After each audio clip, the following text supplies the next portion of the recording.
Hi all, welcome back to software engineering course. Let's get started. Today we will continue with the function oriented design section itself. The second topic or the subtopic in the function oriented design is structured design methodology. Now, what happens in this structured design is that your problem is divided based on divide and conquer rule. That means the problem is divided into multiple subunits or subparts so that these problems would be solved individually until the whole problem is solved. Getting it? Now, the basic principle behind the structure design methodology is that problem partitioning. Structure design methodology, it partitions the system at the very top level into various subsystems. So these subsystems, or the units, how you have to divide it is like one module, it has to deal or it has to manage the major inputs. One module or one subsystem, it has to deal with the major outputs, and the other one has to deal with the major transformation in the systems. The modules performing the transformation deal with the data at an abstract level and hence can focus on the conceptual problem of how to perform the transformation. It should not bother about how to obtain the input or how to give the or how to present the clean output. It just has to bother about the transformation of the data. Now, the concept behind this partitioning is that in many systems, particularly in the data processing system, what will happen is a good part of the system code, it deals with managing of the inputs and the outputs. The modules that deals with the inputs have to deal with the issues such as the formats, reading of the data, the screens, errors, exceptions, completeness of the informations, etc. The modules that deal with the output have to prepare the output in the presentation formats. They have to make charts, produce reports, etc. So for many systems, it is indeed the case that a good part of the software has to deal with the inputs and the outputs. The actual transformation in the system is frequently, it's not very complex. It is just dealing with the data and getting it into the proper form by performing the transformation and producing of the output. Now, there are four major steps in this strategy. So those are: restate the problem as the DFD, that is state of flow diagram, identifying the input and output data elements. The third one is first level factoring, and the last one is factoring of the input, output, and transform branches. Now, we will look into these four steps one by one. Okay. The first one, restate the problem as DFD. Now, the first step here is to draw a DFD or construct a DFD. So we have already studied the DFD in the second chapter, right? But there is a difference between the DFD which is drawn during the requirement analysis and the DFD which will be drawn during your structured design. In the requirement analysis, the previous DFD what we have seen, so that is drawn to model the problem domain. So what will happen in that case is your analyst will have a little control over the problem, and hence his task is to extract all the information from the problem and then represent it as a data flow diagram. But during the design activity, so we no longer we are not dealing with the problem domain, but rather we are dealing with the solution domain. We know the problem, we are building a solution for it and developing a model for the system, right? So that is the DFD during the design, it represents how the data will flow in the system when it is being built. So in this modeling, the major transformation or the functions in the software are decided, and the DFD shows the major transformations that the software will have to or will have, and how the data will flow through different transformation. So we will look into the example later. Okay, so first we'll understand what are these four steps, then we'll take a diagram, we'll take a example, and then we'll analyze that. The second one is identify the most abstract input and output data elements. Now what does this mean? So most systems have the basic transformation that perform the required operation, right? So in most cases of this, in most cases, the transformation cannot be easily applied to the actual physical input and produce the desired physical output. So instead, what will happen is whenever, before the transformation happens, the actual input is first converted into a some form on which then you can apply the transformation with ease, or easily you can apply the transformation. Whenever you have the physical input, you cannot directly apply the transformation on it. You have to convert it into some form so that transformation can be applied. Similarly, the main transformation modules, these often produce outputs. Okay, the transformation units, they performs, they do the transformation on the input data and they give the output. These outputs cannot be used directly. Again, these outputs have to be converted into a proper manner or proper physical output. Now the goal here is to separate the transforms in the data flow diagram that convert the input or the output to the desired format. So the input and the output has to be performed, or it has to be in a proper format, so that the actual transformations can be done on them. Now for these separations, when the data flow diagram is ready, the next step is to identify the highest level of input and the output. Now, that is called as most abstract input MAI and most abstract output MAO. So, what you have to understand in the second step is you have to identify the most abstract input and the output from your DFD or from your system. Now, what is this MAI and MAO? How can you identify them? So, the most abstract input data elements are those data elements in the DFD that are farthest removed from the physical inputs, but it can still be considered as a input to the system. That means these data elements, most abstract data, input data elements are the ones they have little resemblance to the actual physical data, but they can still be considered as the inputs. Okay, so your most abstract input data elements are, how do we recognize them? So they are recognized by starting from the physical inputs and traveling towards the output in the DFD until the data elements are reached that they no longer required, or they are no longer considered to be incoming. Next, we will see about most abstract output. So, how do we identify them? So, we identify the most abstract output data elements by starting from the outputs in the data flow diagram and traveling towards the inputs. That means these are the data elements that are most removed from the actual outputs, but still they can be considered as outgoing. Next, we had seen now the most abstract input and the output, right? We have something other called as central transforms that transforms your input and it gives some of the output. So what these transform do? So there will be usually be some transforms left between the most abstract input and the output data items. These central transforms, they perform the basic transformation for the system. It takes the most abstract input and it transforms it into the most abstract output. The purpose of having this central transform is that it deals with the most abstract data items, in that the modules implementing these transforms can concentrate on performing some of the transformation. So they do not bother about converting into the data into proper format, validating whatever it is. They are not bothered about it.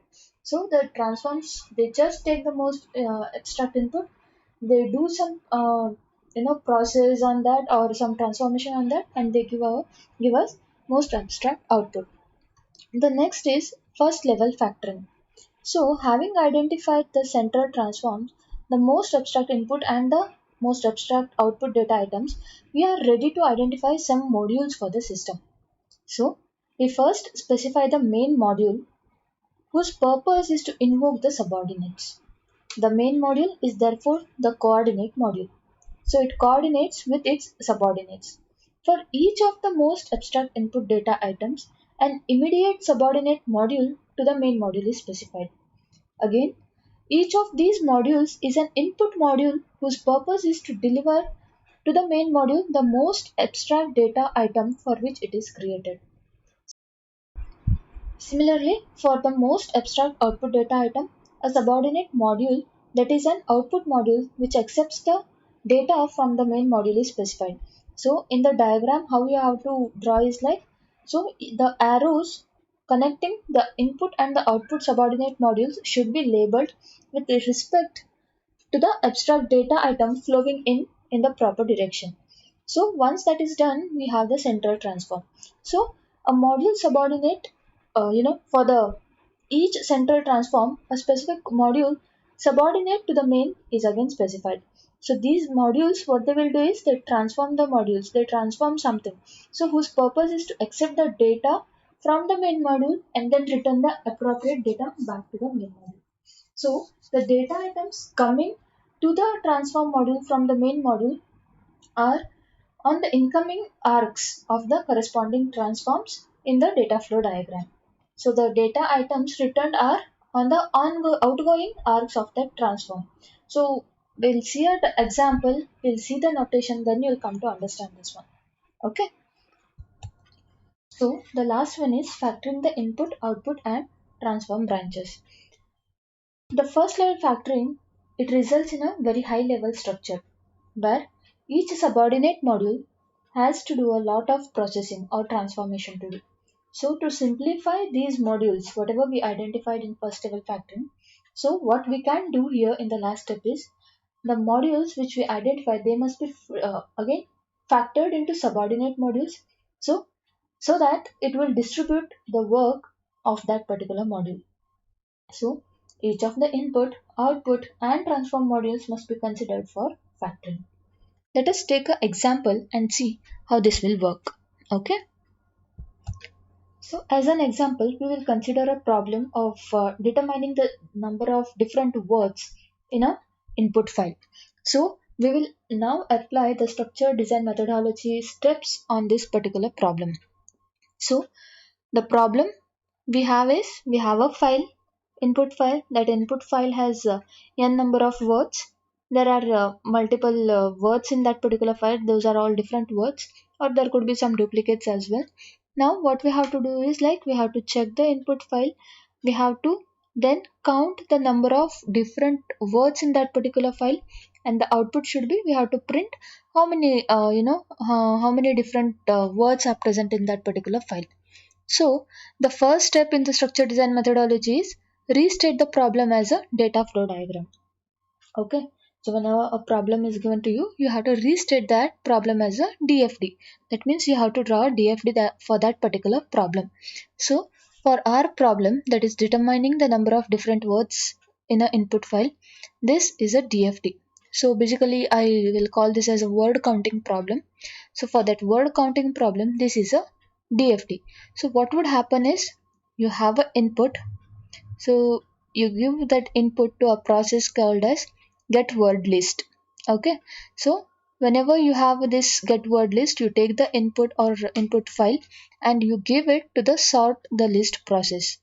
Whatever the input file is there, you have to first sort it. Then once it is sorted, you have to count the different number of different words in that particular file. Then you have to print the count. Okay, so this is a basic data flow diagram for the word counting problem. So the next step is identify the most abstract input and the output data elements. So as we had seen in the description that I gave in the previous slides, so the arc represents in a DFD, the arc represents most abstract input and the output. So the arc you can see over here, right? So what does our most abstract input means? So you have to have the input such that you have to come towards the output or the transformation or transform module, so that your input is still be considered as a input. So whatever it should be, the input should be the abstract level, and that abstract level is still be considered as your input. So input file in a DFD, you can see here you have given the input file here, right? So first the word list is taken, then you have sorted. So after sorting also you have the sorted word list or the word number of words. So this is still considered as your input. or most abstract input. So after that what will happen? You'll start counting. So once you start counting, it is not considered as an input anymore. Okay, so the most abstract input is here. The incoming arc in the DFD, it represents the most abstract input. However, your input is here, but the input is, it is converted or it is sorted here. After that, it is taken as the abstract one. Okay, then output as well. So you have this transform module here. So once you count the number of different words in that sorted word list, you have the count. Now this count is your most abstract output. Okay, right? Hope you got it. Even this is called as a output arc in your DFD. Okay. The next one is first level factoring. So okay. So the first level factoring, um, yeah. So there is an input module. So what we have to do, you have to find out the main module, and for the main module, you have to find out the input module, output module, and the transformation module. So these are the subordinates to your main modules. Okay. So there is one input module which returns the sorted word list to the main module. So this is the input module. The output module is this one, and the transform module is this one. The last one is factoring the input, output, and transform branches. For this purpose, we will use the structure charts. First, we'll see factoring the inputs. So, as in the DFT, you can see here. So, you have get word list and sort the list. So, this is our input. Here, it is our input module. So, how can we factor them? Is like this way. So to get the sorted word list, what we have to first do? We have to get the word list. To get the word list, what we have to do? We have to first read a word from a input file, get a word, then we have to add it to the word list, right? And this process is continuous. That's why we have this repetition over here. So this get word list, what it will do is it will get a word and it would add it to the word list. So once this process is complete, all the input words are read from that particular input file. What this module will do is get word list. It will give this word list to the get word list module. Okay, we have here unfilled circle and the arrow over here, right? And this is a parameter. So this get word list module, it would return word list, that is the data, to this get sorted list. Now what this will get sorted list module do? It has to sort this particular word list either in the ascending or descending order. Okay, it has to sort it. So how can that be done? So for that we have a separate module called as sort. Now this sort module or the function, what it would do is it will accept the word list as an input data. It would sort it and then it will send sorted word list to the module, that is get sorted list. So in this way we have factored the input module. Okay, next we'll see how to factor the transform module. So our transform module was this one, right? So count the number of different words was our transform module. We have to again factor this one. So decompose this one. How can we do that? So we can do something like this. So to count the number of different words, what we have to do? First, we have to get a word. Okay. So from this module, what will happen is you will give the word list as an input and you will take only a single word from that particular word list. Now you have to count that or you have to verify that. So we have two more modules here, same as previous, and increment count.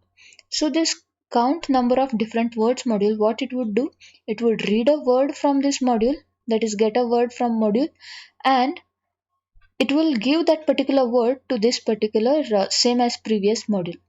So the same as previous module, what it would check is it would check whether the input word is same as the previous word. So if it is different, it would send some status flag or status. If it is same, it would send some status. If it is different, then and then it would send some other status to this particular count the number of different words module. And we have a decision loop over here. Okay, that is incrementing of the count. So this counter, it acts as a counter. Okay, so this would be incremented only if the word is different from the previous word. If it is same as the previous word, it won't be incremented.